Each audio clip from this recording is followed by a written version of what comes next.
Que faire face à toutes les atteintes à la laïcité? Que faire pour protéger les enseignants? À Tourcoing, une élève est toujours en garde à vue après avoir été giflée. Elle sera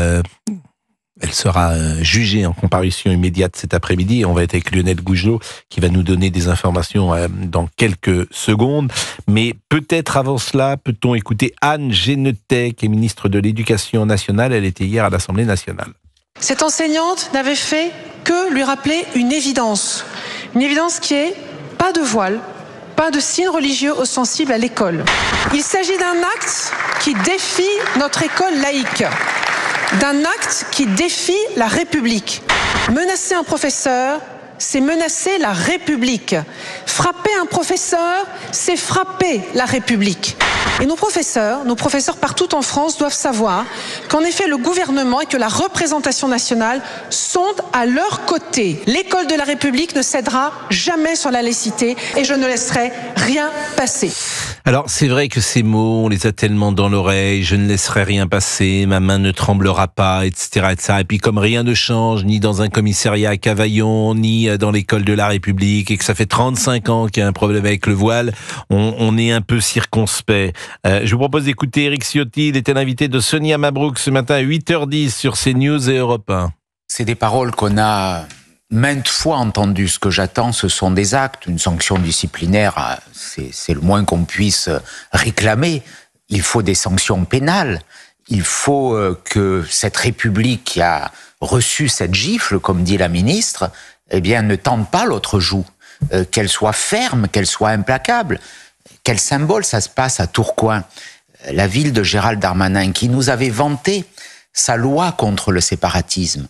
On voit bien que ces textes sont tous impuissants, parce qu'il n'y a pas une réelle volonté de mettre un obstacle, un garde-fou contre cette montée du communautarisme. Le communautarisme islamique, islamiste, avance. Et il avance aujourd'hui en pleine vitesse. Eh bien justement, une réponse rapide, elle aura lieu cet après-midi. Ça va être intéressant d'ailleurs de connaître le jugement. On est avec Lionel Gougelot, correspondant d'Europe 1 dans le Nord. Il était hier déjà sur place devant le lycée à Tourcoing. Il l'est aujourd'hui. Bonjour Lionel. Bonjour Pascal. Bonjour et merci d'être avec nous. L'info évidemment, c'est qu'elle va passer cet après-midi en comparution immédiate. Peut-être oui. Serez-vous d'ailleurs à l'audience? Oui, sans doute, oui, évidemment. Elle a été déférée au parquet ce matin, cette élève de terminale.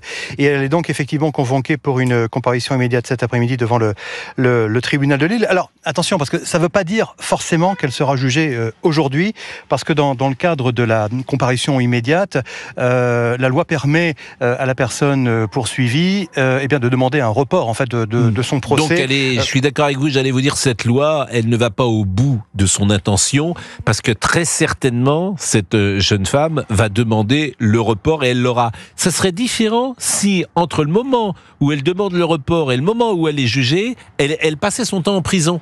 Ça serait différent, je pense. On verra quelle sera la décision du tribunal et les réquisitions du procureur et du juge de la liberté et de la détention. Toujours est-il que la loi lui permet de préparer sa défense, d'obtenir un délai pour préparer sa défense dans des conditions peut-être un peu plus sereines que celles qui prévalent depuis hier. Parce que il faut bien préciser, Pascal, qu'on est vraiment dans une situation très, très tendue ici autour de ce lycée Sévigné, sujet ultra sensible aussi bien pour les enquêteurs, la justice que pour le monde enseignant. On témoigne d'ailleurs le silence radio que l'on a observé toute la journée d'hier, notamment du côté des enseignants et des élus locaux, qui plus est dans la ville de Gérald Darmanin. Donc vous imaginez bien que il y a vraiment une grande tension autour de cette affaire et qui est vraiment, comment dirais-je, très sensible finalement, vécue de façon très sensible ici à Tourcoing. Est-ce que vous avez des informations sur cette jeune femme ? Alors, c'est assez compliqué parce que diverses informations qui ne sont absolument pas confirmées font état de faits, comment dirais-je, d'entorse à la loi sur le port du voile islamique. Elle aurait été notamment vue porteuse d'une abaya au moment de la rentrée scolaire, encore une fois, c'est une information que je n'ai pas pu confirmer auprès des enseignants. Donc, il faut être vraiment très prudent par rapport à tout ce qui circule autour d'elle. Elle est majeure ? Elle est majeure, élève de terminale. Elle est en terminale ? Elle est en terminale, elle est majeure. Elle est connue des services de police ? Pas du tout, elle est absolument pas connue de services de police. Des enseignants qui ont témoigné hors micro hier, qui m'ont parlé hors micro, me disent que c'est une élève plutôt brillante, qui pose pas de problème, plutôt intelligente. Enfin voilà, mais bon, ça n'exclut pas la possibilité justement d'un geste comme celui qu'elle a commis hier. On va marquer une pause, Lionel, parce que j'ai également entendu que certains professeurs avaient soutenu cet élève, donc vous me direz si c'est vrai ou pas. Et en tout cas, ils avaient pris la défense de cet élève. Il est 11h26, on marque une pause. Je ne vais pas interroger Lionel Gougelot sur l'indiscrétion que donnait tout à l'heure Gauthier Lebret, que certains professeurs auraient pris la défense de cet élève à Tourcoing. C'était une indiscrétion que notre confrère Lebret donnait de l'Éducation nationale, puisque Lionel disait hors antenne qu'il n'avait pas confirmation de cela. En revanche, Lionel, peut-être pouvez-vous nous parler de la professeure qui a été giflée. Oui, alors il faut savoir que cette dame est par ailleurs élue d'un petit village de la métropole lilloise, et j'ai pu contacter et avoir une longue discussion avec le maire de ce petit village en début de journée, et il m'a confié que c'était une femme qui était fortement choquée, évidemment, très, très marquée par cette affaire. C'est une professeure de sciences et techniques médico-sociales. Il me l'a décrit comme une personne de caractère, fortement dévouée à sa mission d'éducation nationale, une personne humaniste, mais ferme sur les principes et les valeurs de la République, et qui, évidemment, tient à garder la discrétion. Et ça se comprend d'autant mieux parce que dans une autre discussion que j'ai pu avoir ce matin avec une responsable syndicale de l'enseignement secondaire, eh bien, cette responsable me dit que l'un des problèmes, l'un des sujets, l'une des questions qui vont être importantes dans les jours et les semaines qui viennent, eh bien, c'est tout simplement, Pascal, la sécurité de cette enseignante, parce qu'effectivement, il y a dans le monde enseignant ici à Tourcoing comme un sentiment de crainte, alors peut-être pas de représailles forcément, mais ça diffuse quand même dans les esprits, ce qui peut expliquer le silence des enseignants et des organisations syndicales locales ici à Tourcoing, que l'on observe depuis hier.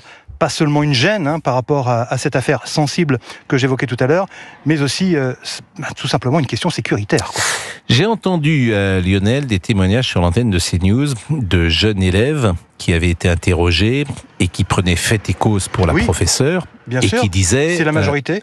Et qui disaient cette jeune fille aurait dû obtempérer. Mais j'ai entendu une phrase qui m'a sidéré. Deux jeunes filles ensemble qui disaient elle aurait dû évidemment enlever son voile et le remettre dehors comme toutes les filles. Et c'est ce comme toutes les filles qui m'a sidéré. Je n'imagine pas qu'à Tourcoing, toutes les jeunes filles qui arrivent au lycée soient voilées à l'extérieur. Bon. Et je n'imagine même pas qu'une majorité des jeunes filles de 18 ans dans ce lycée, une fois qu'elles sortent du lycée, sont voilées. Non, bien sûr que non. D'accord, comme toutes les filles, sous-entendu de confession musulmane, qui sont concernées par le port de voile. Mais même, pardonnez-moi, je n'imagine pas que toutes les filles de confession musulmane de 18 ans soient voilées aujourd'hui en France. Évidemment. Oui, mais c'est ce qu'elle disait, toutes les filles. Oui, c'était une formulation incorrecte. Je ne suis pas à Tourcoing, Lionel. Je n'arrive pas à imaginer dans la jeune génération la proportion de jeunes filles de 16 ans, 17 ans, 18 ans qui sont voilées. Je ne peux pas répondre à cette question. C'est vrai que c'est difficile. C'est vrai que c'est difficile. Et ça varie en fonction des établissements. D'un établissement à un autre, il y a effectivement des établissements dans certains quartiers où il y a une proportion plus élevée de jeunes filles de confession musulmane qui affichent leur religion, qui par le port du voile, qui par le port d'une abaya, enfin voilà.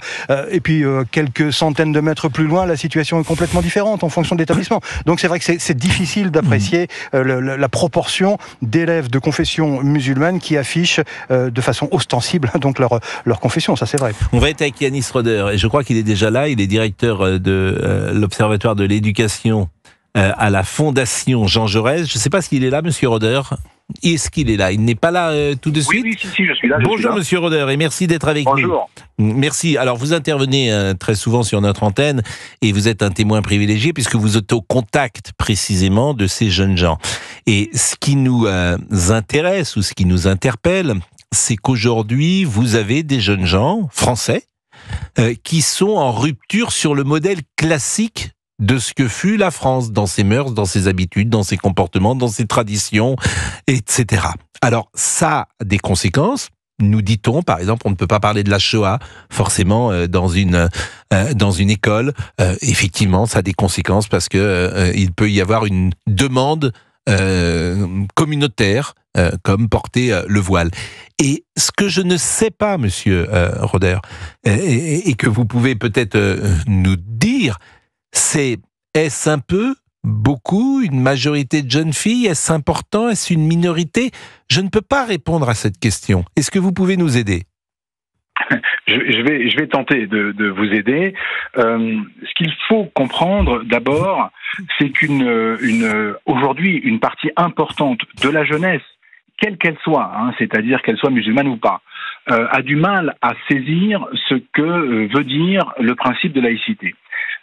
Et effectivement, la loi du 15 mars 2004, celle qui interdit le port de signes ostensibles à l'école, est mal comprise. Et de ce fait, la laïcité est comprise par une partie importante de la jeunesse comme une coercition, une interdiction, voilà, et non pas comme cet outil de liberté absolument essentiel à l'émancipation et au cadre républicain qui est le nôtre. Ça, c'est la première chose.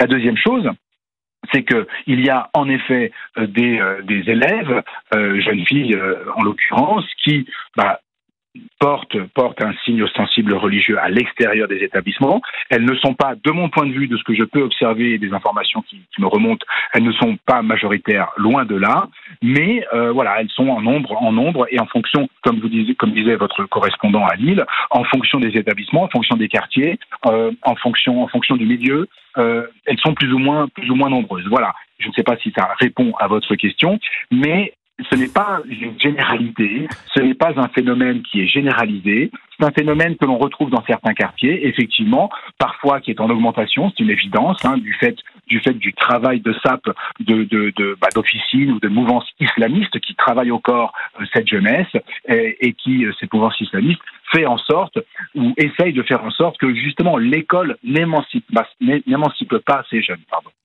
Merci beaucoup Yanis Roeder, on marque une pause et vous revenez bien sûr avec nous pour évoquer ce sujet. Puis on pourra écouter également, parce qu'on ne l'a pas écouté, Didier Lemaire qui était professeur de philosophie à Trappes, que vous connaissez bien évidemment.